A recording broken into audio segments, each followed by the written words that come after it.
우리 성장지향형 인간, 성공지향형 인간 어느 게 바람직한가요? 이런 질문 많이 하지 않습니까? 당연히 저는 성장지향형 인간이 우리가 삶을 살아가는데 바람직한 태도라고 생각을 하기는 합니다. 그런데요, 문제는 우리가 내가 지금 성장하고 있나, 이거 느낄 수 있나요? 이거 못 느끼시면서 그냥 성실하게 살아가시는 분들이 너무너무 많아요. 자, 성장지향형 인간으로 살아간다고 해서 여러분들이 단기건 중장기건 구체적 목표를 설정하고 그것이 달성되었다는 그 구체적인 감각이 없이 나는 성장을 지향하고 있어, 이렇게 여러분들 생각하셔서는 저는 좀 큰탈 난다고 생각합니다. 그러니까 사실은 우리에게 필요한 성장을 충분히 하고 있지 않을 가능성이 무지하게 높기 때문이에요. 자, 우리가 성장지향형 인간으로 삶을 살아간다고 해도 우리에게 성장을 하고 있다는 감각이 중요하다는 얘기인데, 그 감각을 어떻게 하면 느낄 수 있을까? 이거에 대해서 같이 오늘 답을 좀 찾아보았으면 합니다. 안녕하세요. 무엇이든 세 가지로 가르쳐드리는 명지대 교수 김익환입니다. 네, 딱 중요한 질문이에요. 성장지향형 인간하고 성공지향형 인간 중에 무엇이 바람직할까요? 답은 성장지향형으로 살아가야 돼요. 왜냐하면 성공지향형이 성공의 목표 지점을 조금 자기답지 않게 설정하는 경우도 많이 있고요. 그 성공이라는 단어가 우리가 예를 들어서 50억 자산가가 될 거야, 뭐 나는 어떤 직위에 도달할 거야, 이렇게 생각을 하고 글로 정말 매진해서 살아가면서 결국은 자기를 잃어버리는 경우가 많아서 그렇거든요. 현실적으로 이런 생각을 여러분들 해보실 필요가 있습니다. 저도 경험을 한 것인데요. 교수가 되면 나는 정말 성공이야 라고 정말 한 곳을 향해서 정신없이 달려왔어요. 교수가 됐어요. 교수 된 거는 조금 만족의 기간이 길더라고요. 한 2년 내지 3년은 되게 만족스러웠습니다. 사실 내가 생각하기에는 그거는 연구실이 주어지니까 꿈에도 그리던 나의 연구실이 생겨서 책이 쫙 꼽혀 있고 그 방을 혼자 쓰면서 거기서 연구를 지속할 수 있고 강의 때만 잠깐 나가고, 이게 너무 행복했어요. 그렇지만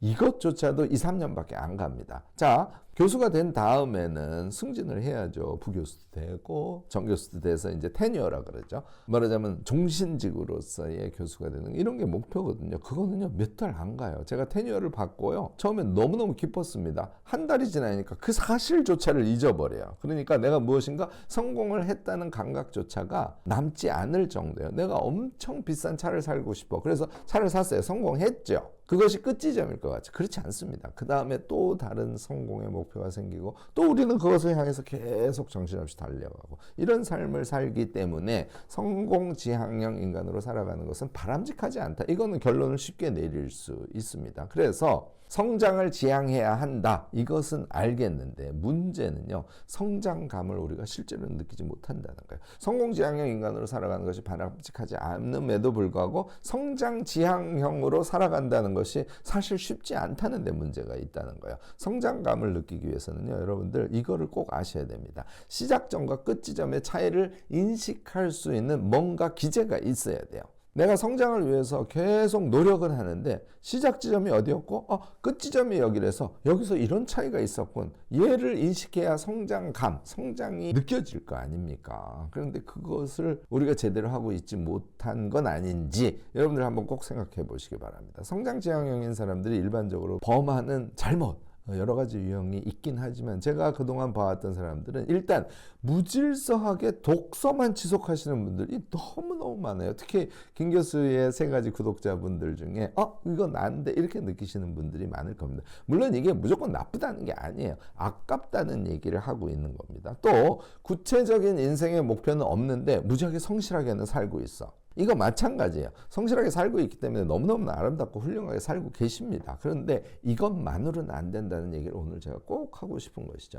자기계발서, 특히 탐독하시는 분들, 이거는 제가 명확하게 말씀드립니다만, 예를 들어서 뭐 아이켄 대학을 수강을 했다든지 자기계발서의 핵심에 해당하는 걸 한 30권 읽었다든지 그만 읽으세요. 자기계발서를 계속 읽고 이런 방법이 있구나, 이렇게 하면 참 좋겠네, 이것을 끊임없이 깨달아가는 거, 그게 어떻게 성장일 수 있습니까? 우리가 이제 책을 읽는다 그러면 실제로 나에게 실력을 붙여주는 내 영역에서의 전문서 같은 것들, 또는 나의 삶과 연관될 수 있는 여러 가지 영역에서의 구체적, 그러니까 자기계발서라는 것은 본격적인 내용이라기보다 방법을 알려주고 깨달음을 주는 책들 아닙니까? 내용성이 충실한 그런 책들로 구체적인 공부를 하셔야 그게 자기 개발이거든요. 이런 우를 범하셔서는 안 된다는 것이죠. 열심히 노력은 하고 있는데 그것이 거꾸로 자기계발서를 읽으면서 나는 지금 공부하고 있어. 자기 위안에 불과할 수 있습니다. 그런데요, 실제로 뭔가 내용성 있는 것이 나에게 덧대어지지 않으니까 무의식은 불안해요. 여러분들 그거 느낄 때 많이 있지 않습니까? 우리 다른 방식으로 성장을 해가야 된다. 이렇게 결론 내리셔도 틀리지 않을 겁니다. 네, 좋은 질문이에요. 자, 그러면은 성장의 실체는 무엇인가? 이거를 알아야 우리가 성장감을 느낄 수 있을 거 아닙니까? 성공은요, 꿈의 상상과 그 상상하는 세계에 장기적으로 도달하는 세계를 말해요. 성공을 할 필요가 없어요. 이런 얘기 아니에요. 성장을 계속 반복해서 성공에 도달해야 됩니다. 우리가 얘기하는 성공이라는 것은 자신이 생각하는 꿈과 인생의 목표, 그것에 도달하는 것. 그 꿈이 현실이 되는 장기 레이스를 펼쳐서 우리가 도달할 수 있는 곳을 성공이라고 해요. 자, 성장 지향형이라는 것은 무엇이냐? 여러분들이 잘못 생각하실 수 있는 것, 성공하고 무관한 것, 또는 성공에는 나는 무관심해. 이런 걸 성장지향형이라고 그러지 않습니다. 성장지향으로 끊임없이 우리의 삶을 꾸려가고, 그래서 궁극에는 우리의 꿈이라는 성공에 도달하는 것. 그래서 성장지향과 성공을 이루어내는 것은 긴밀한 상관관계가 있다. 이것도 여러분들의 생각 방식에서 좀 틀리지 않았으면 합니다. 성공지향이라는 것은 이거는 성장 없이는 불가능한 거잖아요. 그러니까 성공지향이라는 것은 어휘 자체가 그것 하나로는 성립될 수 없는 것이다. 이렇게 생각하셔도 틀리지 않을 겁니다. 성장 없는 성공이란 건 뭘까요? 이거밖에 없죠. 단기적으로 약간 사수를 지향해서 그래서 뭔가 단기적으로 결과를 얻어내는 거. 이게 이제 성공지향의 잘못된 행위들이거든요. 이렇게 하시면 제가 단언컨대요. 이거는 간헐적으로 운 좋게 우리에게 오는 것에 불과하기 때문에요. 이것에 의지해서 살면 우리 망한다. 이렇게 생각하셔도 틀리지 않아요. 또 한 가지 문제는요. 이렇게 해서 어딘가에 도달하지 않습니까? 바로 그 다음에 성공을 또 바라게 돼요. 경우에 따라서는 또 사수를 쓰게 되고 이런 것이 악순환하는 그런 우리 인생을 살아가서는 안 되지 않습니까? 그래서 결국은 성장지향형이 바람직한 것은 확실한데 자, 성장의 실체를 그러면 발견해야 우리가 제대로 성장지향형으로 살아갈 수 있다. 이렇게 결론을 내릴 수 있겠죠. 답은 어찌 보면 무지하게 심플합니다. 여러분들 프로젝트형으로 작은 성공을 맛보는 것, 그게 성장감이에요. 결국은 프로젝트형으로 작은 성공을 설정해내고 그것을 달성하는 것. 이게 핵심이라는 얘기죠. 이렇게 하면 삶을 정말 멋지게 살아갈 수 있는데요. 자, 내가 도달하려고 하는 어떤 성장의 상, 그것이 사이즈가 좀 커요. 그럼 어떻게 하면 된다고요? 잘게 잘라서 프로젝트로 지속하시면 됩니다. 프로젝트형으로 한다면 이게 끝지점이 있기 때문에 시작 지점도 있겠죠. 그러니까 끝지점에 도달하면 작은 성공에 도달하신 거예요. 그 경험을 몸에 붙이시는 게 엄청 중요하다는 것이죠. 이게 바로 성장 감각이에요. 이걸 하시지 않은 분들은 성장을 위해서 끊임없이 노력은 했지만 성과, 즉 끝지점, 이것을 느끼지 못했기 때문에 성장 감각이 없었던 것이거든요. 제가 얘기하는 그런 작은 성공을 통해서 성장 감각을 몸에 익히신 분들은 궁극의 성공에 반드시 도달하게 된다. 이렇게 생각하시면 좋을 것 같습니다. 네, 자, 이제 구체적인 방법에 대해서 이야기해달라는 질문인데요. 우선 첫 번째는요, 작은 프로젝트를 제가 권하는 것은 2달 내지 반년, 그러니까 2개월 내지 6개월 정도 단위로 세팅하시기를 권합니다. 한 달은 너무 짧아요. 그래서 2달 정도로 잡으시거나 3달 잡으시거나 뭐 4달, 5달, 6달 다 좋습니다. 그래서 그것은 자신이 달성하려고 하는 목표의 사이즈에 따라서 개월 수는 여러분들이 배분을 하시면 되겠죠. 그래서 이렇게 이제 프로젝트를 설정하시는데 설정하실 때 여러분들이 반드시 해야 될 게 있어요.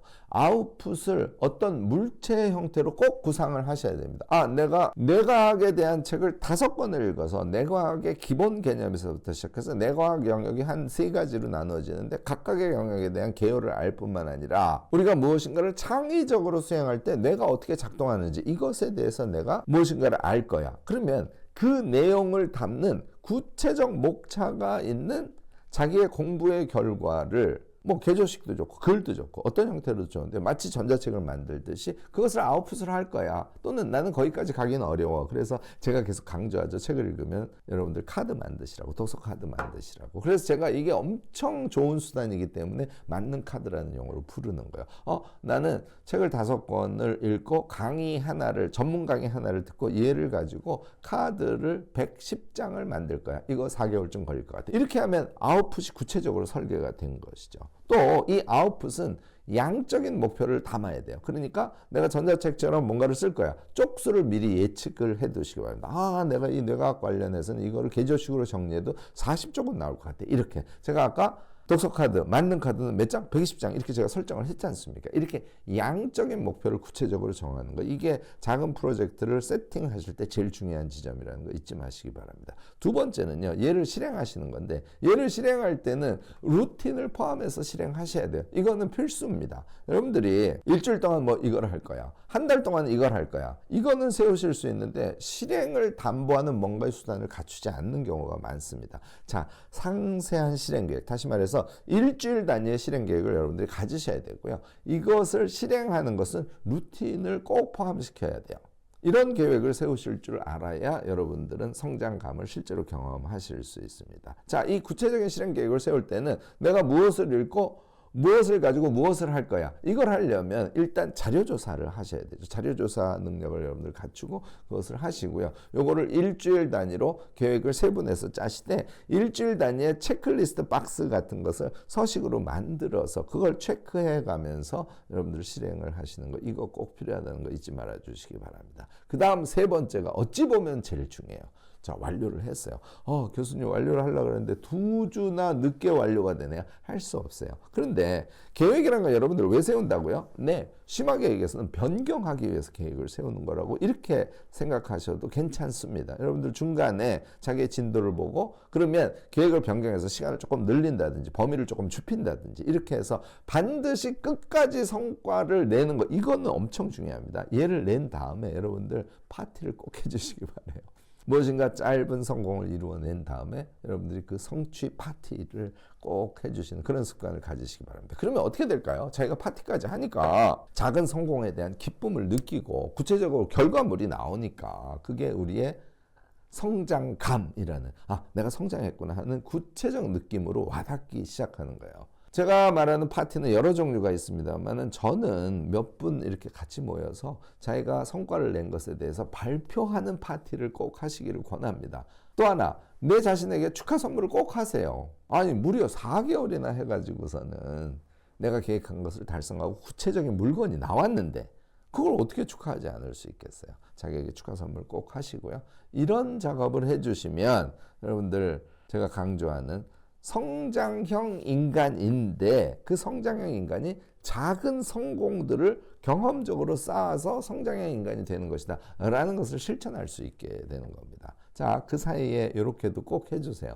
제가 프로젝트를 짜서 그것을 가지고 성공을 반복 경험하는 것, 그것이 성장입니다. 그게 성장감입니다 하고 말씀을 드렸다고 해서 프로젝트를 끊이지 않고 계속 하시는 분들이 계세요. 저 같으면 한 보름씩 쉬어줍니다. 프로젝트 사이에 쉬어주기를 꼭 하시고요. 그 쉬어주는 시간에는 제가 혼자 여행 엄청 강조하는데 선물로 혼자 여행도 좀 하시고 이렇게 쉬어줬다가 다시 또 프로젝트를 시작하고, 그래서 여러분들은 평생 동안 작은 프로젝트를 성공시키는 경험을 함으로써 그것의 누적, 벽돌 쌓기죠. 그것에 의해서 우리의 삶 전체가 성공으로 이어지는 그런 삶을 살아보면 참 좋겠다고 저는 생각합니다. 우리 아이캔 대학 학생들이나 이름 모닝 루틴 함께 하시는 분들, 또 이름 다이어리 쓰시는 분들, 이게 이제 대형 단톡방에 정말 1000명 이상씩 같이 모여 있지 않습니까? 여기에서 경험하신 분들은 너무너무나 잘 아는데 이런 걸 하실 때는 그냥 5인 모임을 무조건 만드세요. 그래서 같이 하시는 게 최적입니다. 이거 큰 단톡방에 들어가신 분들은